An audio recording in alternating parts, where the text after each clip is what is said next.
গভীর রাত্রে হযরত ফাতিমা রাদিয়াল্লাহু তাআলা আনহা ইন্তেকাল করলেন।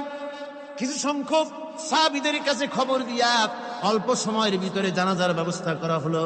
হযরত আবু যর গিফারী রাদিয়াল্লাহু তাআলা আনহু কবরের ভিতরে নেমে গেলেন।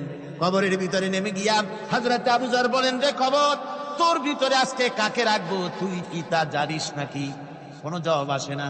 হযরত আবু যর বলেন, কবর রে, তোর ভিতরে আজকে যাকে রাখবো তিনি হতেছেন হযরত ইমাম হাসান হোসেনের মা।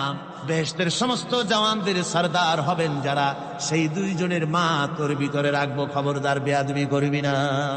কোনো জবাব না পেয়ে হযরত আবু যর বলেন, ওগো কবরের মাটি, তোর ভিতরে কাকে রাখবো কি জানিস?